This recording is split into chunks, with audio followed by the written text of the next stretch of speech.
मुंबईची लाईफलाईन म्हटली जाणारी लोकल ट्रेन. दररोज लाखो लोक यातून प्रवास करतात. कोणी नोकरीवर जात असतं तर कोणी थकून घरी परतत असतं. पण याच लोकलमध्ये एका प्रवासाचा शेवट इतका भीषण होईल असं कोणालाही वाटलं नव्हतं. ही गोष्ट आहे केवळ 31 वर्षांच्या एका तरुण प्राध्यापकाची, ज्याला एका किरकोळ धक्क्यामुळे आपलं आयुष्य गमवावं लागलं. आजच्या या व्हिडिओमध्ये आपण मालाड रेल्वे स्थानकावर घडलेल्या त्या थरारक हत्येचा उलगडा करणार आहोत. ही घटना नेमकी कशी घडली, आरोपीच्या डोक्यात नेमकं काय चाललं होतं, आणि सर्वात महत्त्वाचं म्हणजे आपल्या समाजातील वाढता राग आपल्याला कोणत्या थराला घेऊन जात आहे. नमस्कार, मी मृदुला आणि तुम्ही पाहताय थोडक्यात.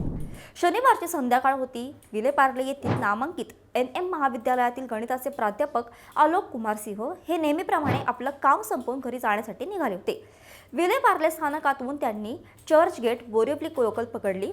ते कांदिवलीला जाणार होते, पण नियतीला काहीतरी वेगळंच मान्य होतं.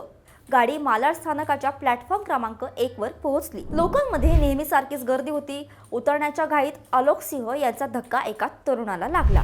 हा तरुण होता 27 वर्षांचा ओंकार शिंदे. फक्त एक धक्का आणि तिथून सुरू झाला एक असा वाद ज्याने अवघ्या काही मिनिटात एका निष्पाप माणसाचा बळी घेतला. तुम्ही विचार करा, लोकलमध्ये धक्के लागणे ही मुंबईकरांसाठी नवीन गोष्ट आहे का? अजिबात नाही. आपण रोजच अशा गर्दीतून वाट काढतो, पण त्या दिवशी ओंकार शिंदेच्या मनात काहीतरी वेगळंच शिजत होतं. प्रत्यक्षदर्शींनी दिलेल्या माहितीनुसार ओंकार शिंदे हा मद्यधुंद अवस्थेत होता. धक्काबुक्कीवरून दोघांमध्ये शाब्दिक चकमक सुरू झाली. वादावादी इतकी वाढली की ओंकारने धमकी दिली की मी तुला बघून घेईन. पण आलोक सिंह यांना कल्पनाही नव्हती की ही धमकी इतक्या लवकर वास्तवात येईल. जशी ट्रेन मालाड स्थानकावर थांबली आणि आलोक सिंह उतरण्यासाठी दरवाजापाशी आले, तसं ओंकारने आपल्या खिशातून एक धारदार वस्तू काढली आणि थेट आलोक सिंह यांच्या पोटात खुपसली. आता इथे एक धक्कादायक ट्विस्ट असा समोर आला आहे. सुरुवातीला वाटलं होतं की तो चाकू आहे, पण तपासात समोर आलं की ओंकारने वार करण्यासाठी हिरे जडित वस्तू हाताळण्यासाठी वापरला जाणारा टोकदार चिमटा वापरला होता. ओंकार हा खेतवाडी परिसरातील एका मेटल कारखान्यात काम करायचा, त्यामुळे त्याच्याकडे हे हत्यार सहज उपलब्ध होतं. विचार करा, एक छोटासा चिमटा जो दागिन्यांच्या कामात वापरला जातो, तो कोणाचा जीव घेण्यासाठी वापरला जाऊ शकतो हे ऐकूनच अंगावर काटा येतो. वार इतका जोरात आणि अचूक होता की आलोक सिंह जागीच रक्ताच्या थारोळ्यात कोसळले. कोणाला काही समजायच्या आत ओंकार शिंदे अंधाराचा फायदा घेऊन आणि गर्दीत मिसळून तिथून पसार झाला. या घटनेनंतर मालाड स्थानकावर एकच खळबळ उडाली. प्रवाशांमध्ये भीतीचं वातावरण होतं.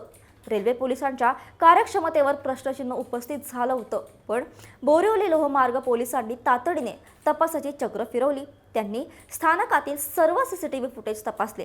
त्या दुसर फुटेजमध्ये एक तरुण घाईघाईने स्थानकाबाहेर पळताना दिसला. तांत्रिक तपासाच्या आणि खबऱ्यांच्या आधारे पोलिसांनी आरोपींचा माग काढला. ओंकार शिंदे हा मालाडमधील कुरार विलेजचा रहिवासी आहे हे समजताच पोलिसांनी त्याच्या घरावर पाळत ठेवली, पण तो तिथे नव्हता. अखेर अवघ्या 12 तासांच्या आत पोलिसांनी त्याला वसई रेल्वे स्थानकातून बेड्या ठोकल्या. आता या घटनेचे गांभीर्य समजून घेण्यासाठी आपण काही गोष्टींवर लक्ष देऊया. पहिली गोष्ट म्हणजे आरोपीची पार्श्वभूमी. ओंकार शिंदेची कोणतीही गुन्हेगारी पार्श्वभूमी नव्हती. तो एक सामान्य कामगार होता. मग एका साध्या धक्क्याचा राग त्याला इतक्या थराला कसा घेऊन गेला? संशोधक सांगतात की आजकाल लोकांमध्ये रोड रेस किंवा ट्रॅव्हल रेसच्या घटना वाढत आहेत. कामाचा ताण, आर्थिक विवंचना आणि वैयक्तिक आयुष्यातील तणाव यामुळे लोकांचा संयम सुटत चालला आहे. जेव्हा आपण एखाद्या मद्यधुंद अवस्थेत असतो तेव्हा मेंदूवरील नियंत्रण सुटते आणि अशा हिंसक भावना उफाळून येतात. एका क्षणाचा राग 2 आयुष्यांची राख रांगोळी करून जातो. दुसरा महत्त्वाचा मुद्दा म्हणजे आपल्या सार्वजनिक वाहतूक व्यवस्थेतील सुरक्षा.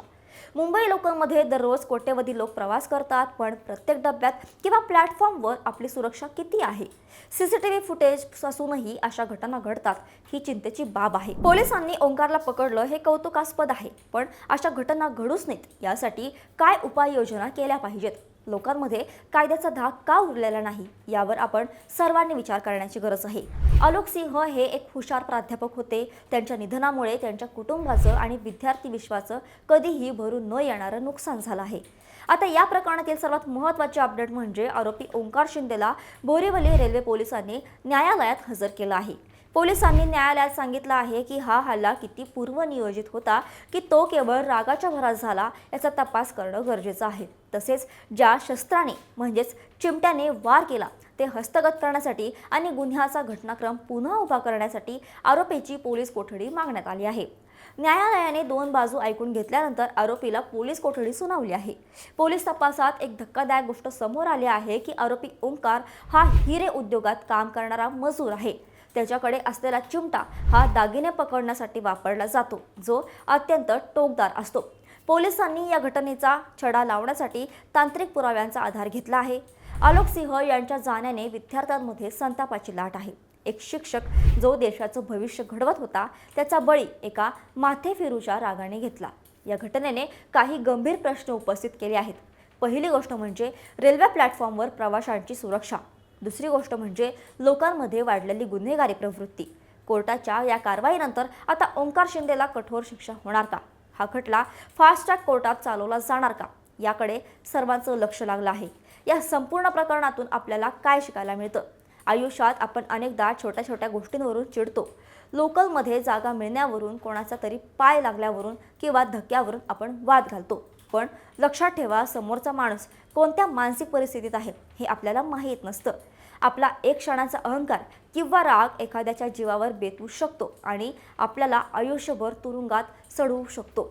ओंकार शिंदेने एका माणसाची हत्या केली, पण त्यासोबतच त्याने स्वतःचं आयुष्यही उद्ध्वस्त केलं।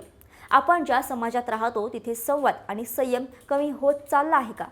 रागावर नियंत्रण मिळवणं ही केवळ वैयक्तिक गरज नाही, तर ती सामाजिक जबाबदारी सुद्धा आहे।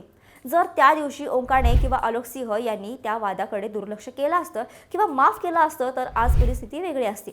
पण दुर्दैवाने एका प्राध्यापकाच्या रक्ताने मालाड स्थानकाचा प्लॅटफॉर्म माखला गेला। ही घटना केवळ एक क्राईम न्यूज नाही, तर आपल्या समाजासाठी एक धोक्याची घंटा आहे। तुम्हाला काय वाटतं? अशा किरकोळ वादातून होणाऱ्या हत्या रोखण्यासाठी काय पावलं उचलली पाहिजेत? मुंबई लोकलमध्ये प्रवाशांच्या सुरक्षेसाठी आणखी काय बदल अपेक्षित आहेत? आणि सर्वात महत्त्वाचं म्हणजे आपल्या वाढत्या रागाला आपण कसं नियंत्रित करू शकतो? तुमच्या कमेंट्स आम्हाला नक्की कळवा। या विषयावर काय वाटतं?